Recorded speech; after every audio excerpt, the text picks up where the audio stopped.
That's so beautiful. And we can add some details. I love a small bag.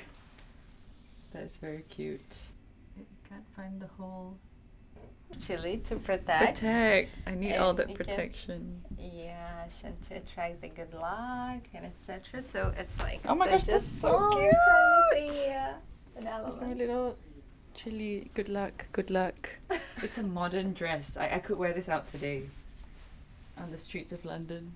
Would you? Should they? Yes, I would. The streets of London don't deserve me in this dress.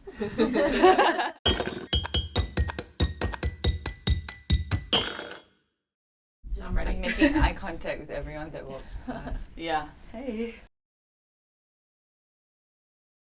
Teplo Store. What does Teplo mean?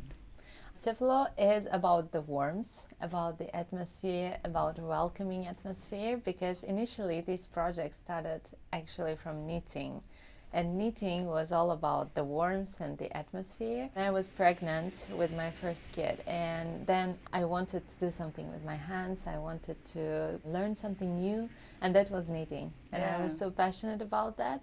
And this is what the starting point of the project. And then I met so many people, and I tried to build this community with talented people who do something very different and very interesting. The next step was creating actually this kind of pop-up fair.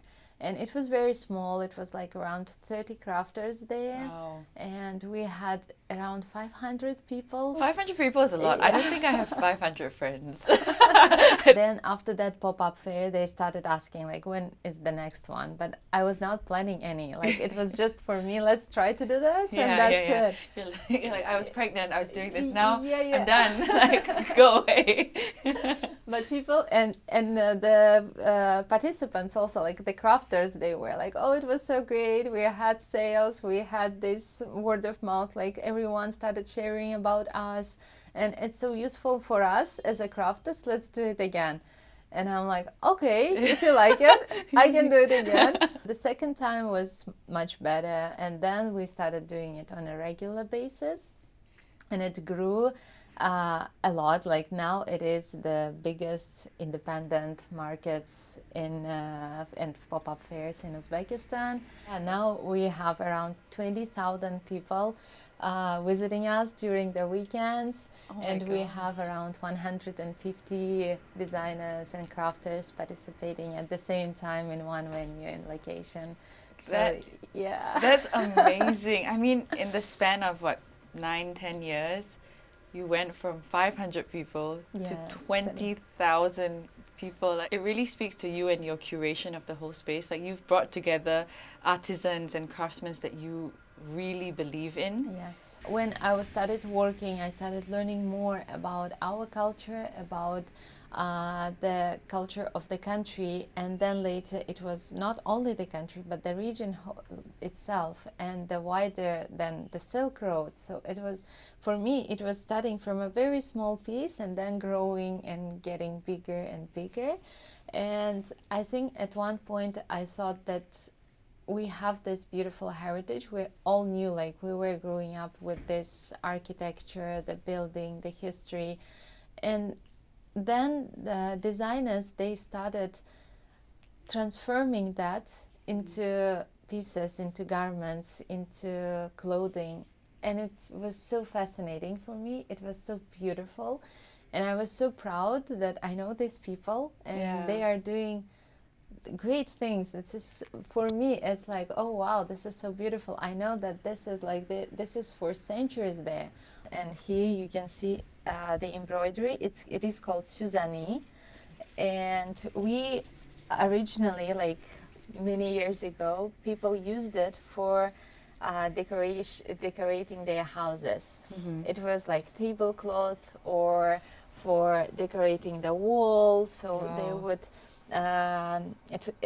The history of it is also very interesting because, as I said, every household, like, they had someone who can do the crafts, and girls, they would start it very early. Like, they would start this piece and they would do it like for 10 years, 15 years, and they would just make it bigger, bigger, bigger. And when they will get married, they would take this piece with themselves and they would decorate their home. Wow. Like it's such a huge historical thing in Yeah, our yeah. region. And now we have new designers, young designers who are working with traditional fabrics, traditional textiles, but in a very new way. And they don't do anything like in terms of traditional forms. They are implementing the very modern things, but using the ikat traditional patterns here. This fabric is hand woven. It is also like 100% made by hand from scratch. Wow. They don't use any machines, any automated things to have these pieces. And it is still made in a very small houses by families. And they even color the fabric by hand with natural dyes. Wow. So it's it takes around like 30, they have 30 steps to actually make this garment from scratch from the very beginning. Look too. Ta-da! Yeah, I love it. I love it. It's so cute. This feels like such a modern color. And then like these textures, like all these different textures are so fun. And your bag is different also, so you can see different. Oh my gosh. Before, like, I don't remember that it was cool supporting local brands. It was always about like Western brands, you know. It was all about you are cool if you are wearing some well-known brand across the world. So that's cool, yeah. But for now, I can see that we changed a little bit our community, even in our country, because for now they are proudly saying that they are wearing some Uzbek designers, and then we actually in 2022 we opened a concept store also in Tashkent with local designers, and we have around 100 designers. I'm so proud of this part because we could not only give the space for crafters, but actually we could change a little bit mindset of people that we need to support our community. We need to support our local designers and crafters. And when we do, the industry will grow. Like this is the only way we can actually have this industry developing, prospering, and having any big names like in future, because they need some base, they need some fundamentals for that. Something I find so interesting is that, you know, all around the world, and like I grew up in Asia as well, there's so many strong crafts people there. Yes. But again, we all look to the West for clothing. We're like, yes, that is the pinnacle of clothing. But it's really more than that, right? And I think what you've done really successfully is that you've given consistent visibility to the craftsmen in your community. And then from there, people can just be like, oh, I see it as much as I see these other big brand names. Yeah, especially in our region, our people, they had this talent, or I don't know how to say that, like it's in a blood that we all always want to do something with our hands. But at the same time, it is getting less now because we used to have that. But for now, it's all convenient. We already have everything in the stores. We don't need to do something with our hands ourselves. That's why for now, for us, it's like a question of how we can save that, how we can actually transform into something modern, into something relevant to our day. So. Oh my gosh, I feel like a queen. Yes, it is. Queen of so SoHo. It's so luxury here, so much details and embroidery, and it takes around 4 months, 3-4 months to make this garment. And I think if you wear something plain black inside and just complement it with this coat, it looks stunning. Yeah, it really does. It's so nice. And these earrings as well. Love it, Rush brand. Love it. It's so wearable as well, you know? Like, when I looked at it on the hanger, I was like, this looks very traditional. But then when you wear it with this kind of styling, then it feels a bit more like casual. And yes, and some people even wear it as a just summer coat for every day. Some people save it for just occasions, but some people don't wait and just wear them as like with jeans, with white top. and just put it as a summer coat, and it looks great. You'll never lose your coat in a coat room because you'll be like, Never. that's mine.